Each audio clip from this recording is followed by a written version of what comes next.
معقول شوية المكونات دول يعملوا لنا حاجة؟ تعالوا نشوف كده بواقي التلاجة عندي النهاردة عملت بيها ايه.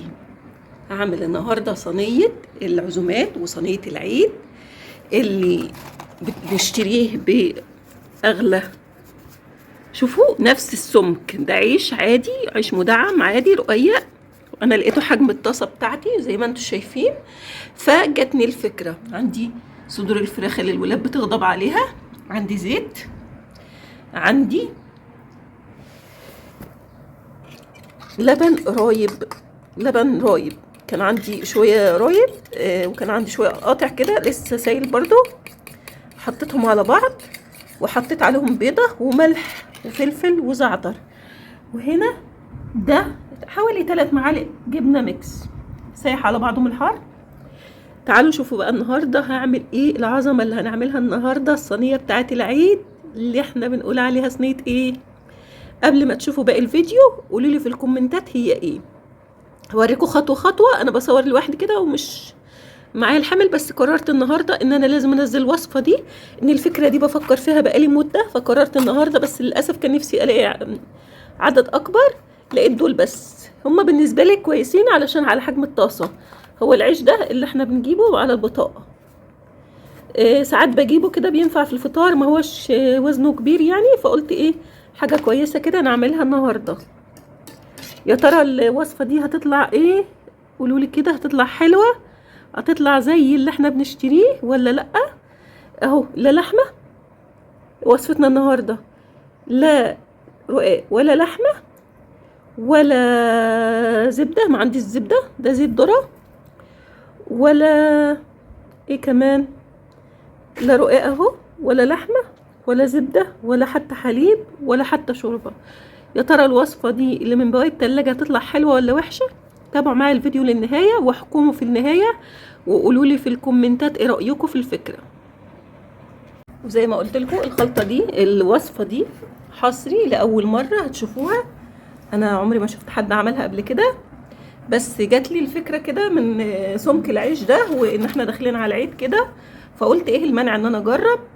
فلقيت عندي بواقي صدور فراخ ناشفة، فحطيت لها فلفل وبصل، وجبت زيت الذرة، ما عندي الزبدة، فقلت ايه الزبادي طارت الدنيا شوية، زبادي لبن بخيره يعني بالوش القشطة بتاعه. فقلت اجرب كده، وادي الجبنة، وقلت بقى اجرب الفكرة، يا رب كده الفكرة تطلع حلوة وتعجبكم ان شاء الله تطلع حلوة. هو الفكرة ايه، ان احنا بنستبدل الجلاش بالعيش، ونشوف يا ترى النتيجة هتبقى مرضية ولا ايه. لو طلعت الفكرة حلوة والنتيجة حلوة، او الرقاق بالعيش، فكده احنا وفرنا، وكده احنا استغلينا حاجة. احنا يعتبر ايه، عيش المدعم ده مش بيبقى يعني بفلوس قد كده، مش غالي زي الرقاق. فقلت ايه المانع ان انا اجرب. يلا نجرب مع بعض ونشوف هنعمل ايه. اول طبقة حطيتها اهوت، العيش قد الطاسة بتاعتي، دول انا لقيتهم 7 وحدات، ودي رقاقة واحدة كده عندي اتكسرت، هنكمل بيها، ممكن ما نحتاجهاش كمان، نحطها في النص. شوفوا بقى معايا اول حاجه انا عملت ايه. هعمل ايه اول حاجه، ان انا بجيب الخلطه بتاعه اللبن الرايب او الزبادي مع اللبن الحليب، وبعمل ايه،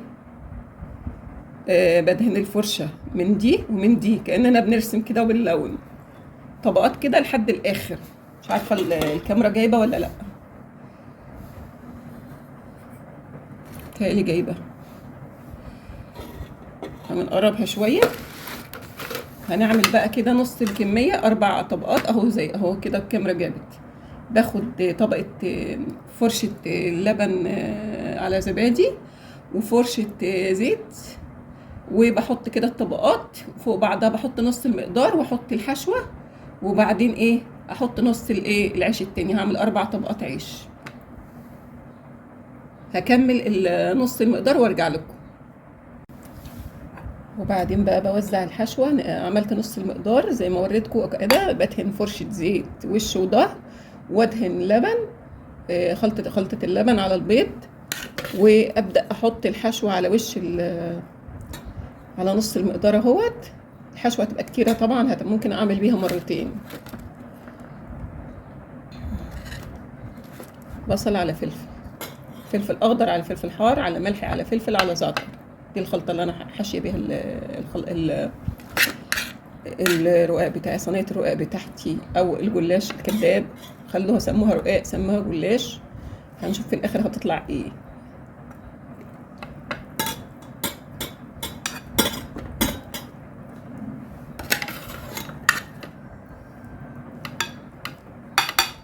حطيت 4 طبقات تحت، والاربعه التانيين هيتحطوا فوق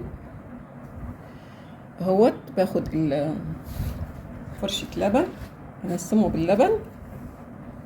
هو العيش يعتبر طري مش ناشف قوي، فانا بنسمه باللبن بس.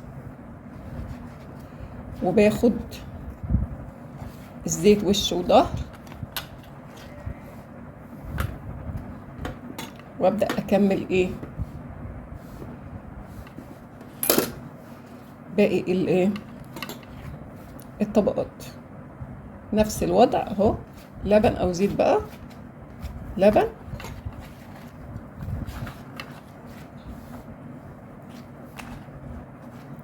وفرشة زيت وش وظهر.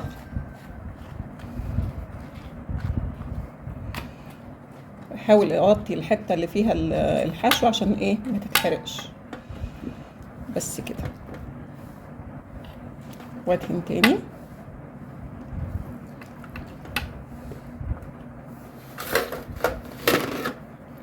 نفس الوضع كده، ممكن زيت وممكن لبن عادي، كله بيندهن اهو. انسم بالزيت اهو، شوفوا انسمها بالزيت كده بالفرشه لحد ما تلمع كده من كل الطبقات، تعمل طبقه عازله كده من الزيت. واخد اللبن، لبن يعني لبن بقى المره دي عشان يطري الدنيا يخليها زي الفطيره.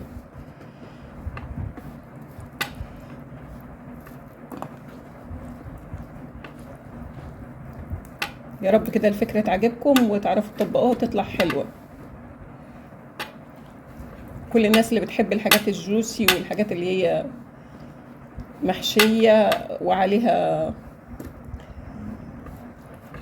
بشاميل وعليها جبنة وعليها حاجات من دي، نسيت أهم حاجة، نستحط بشرة الجبنة. هنرجع تاني نشيل طبقات وبعدين نحط الجبنة.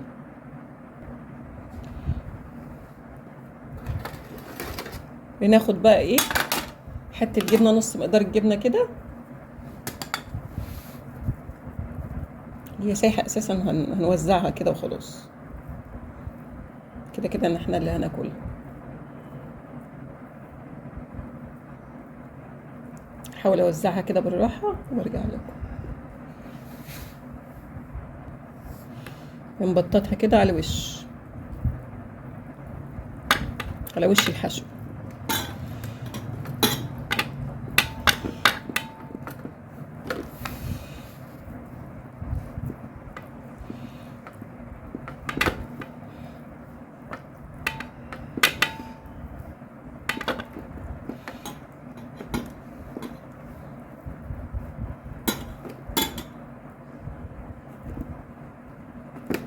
يا دوب كده.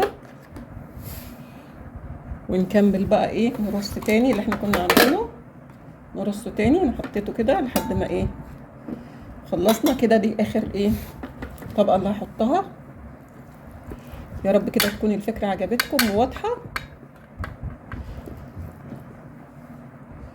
ما خدش ربع كوباية زيت.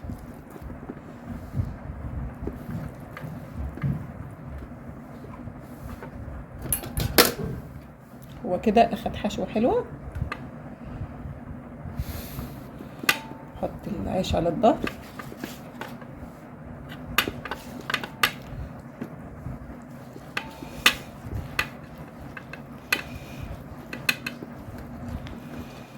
كده خلصنا الايه الفكرة بتاعنا. هنروح جايبين سكينة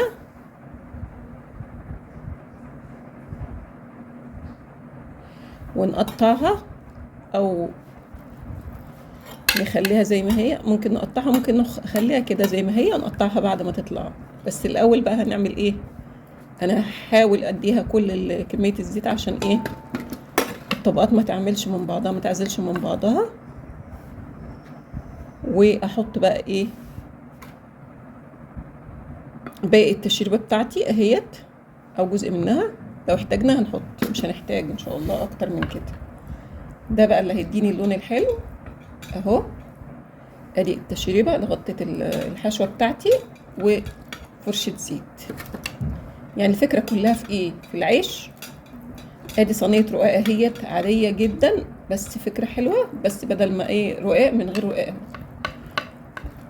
رقاق باللحمه من غير لحمه ومن غير رقاق. حد عملها قبل كده؟ لازم ايه نحاول ان احنا نخترع، نستفيد من الحاجات اللي عندنا اهو. بحاول ايه اكبسها شويه. هجيب الهرسه بتاعت البطاطس واعملها، اضغطها شويه اهو كده. طبعا ما حطيتش ايدي كده. يا ترى الخسائر دي تستاهل ولا لا؟ الفكره هتطلع حلوه ولا لا؟ دول 8 طبقات. شوف شكلها بيلمع ازاي، وشها شكله بيلمع ازاي. يا رب كده نشوف النتيجه بعد ما تطلع. هوريها لكم، احطها في الفرن وارجع لكم بعد ما تطلع من الفرن. بصوا شكلها تحفه. بصوا جوس ازاي. شوف المنظر بعد ما ايه قبت على فكره خالص. اتحطت تحت قبت. بقطعها، معلش قسمتها. شوفوا الارتفاع قسمتها. احط لها بقى ايه، هقسمها كمان 4 اجزاء كده، واسقيها بقيه التشريبه. احطها من فوق تحمر.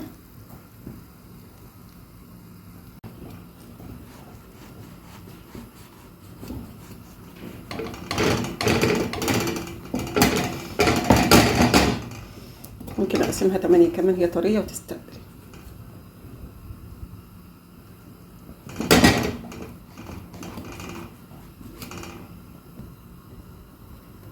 بقيه التشريبه اللي اتبقت وبقيه الزيت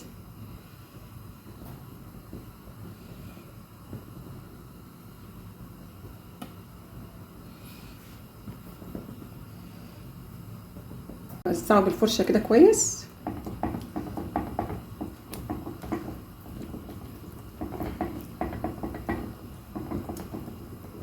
وعلى الفرن تحمر.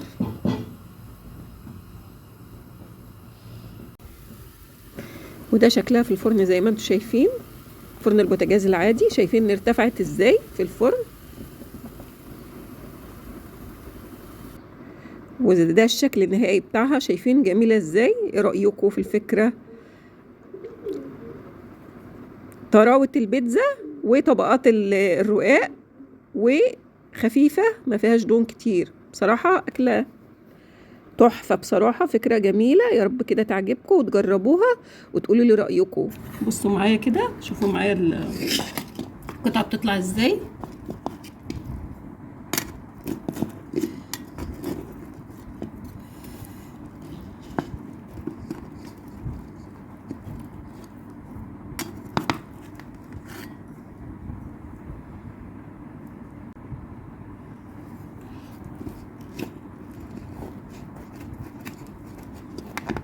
هي قطعه متماسكه اهيت. وللاخر انا عايزه بس اشوف شكلها ايه من تحت. فانا ممكن اقلبها كده.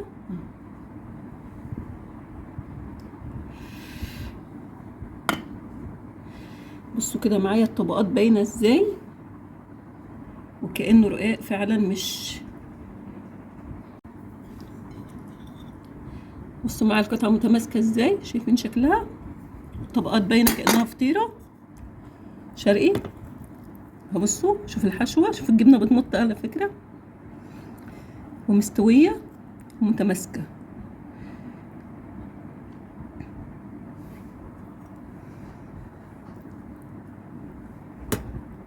كأنه وشها جبنه موتزاريلا. ودي الخلطه بس اللي احنا حاطينها. ممكن يبقى حليب، هتبقى مقرمشه زي الرقاق العادي.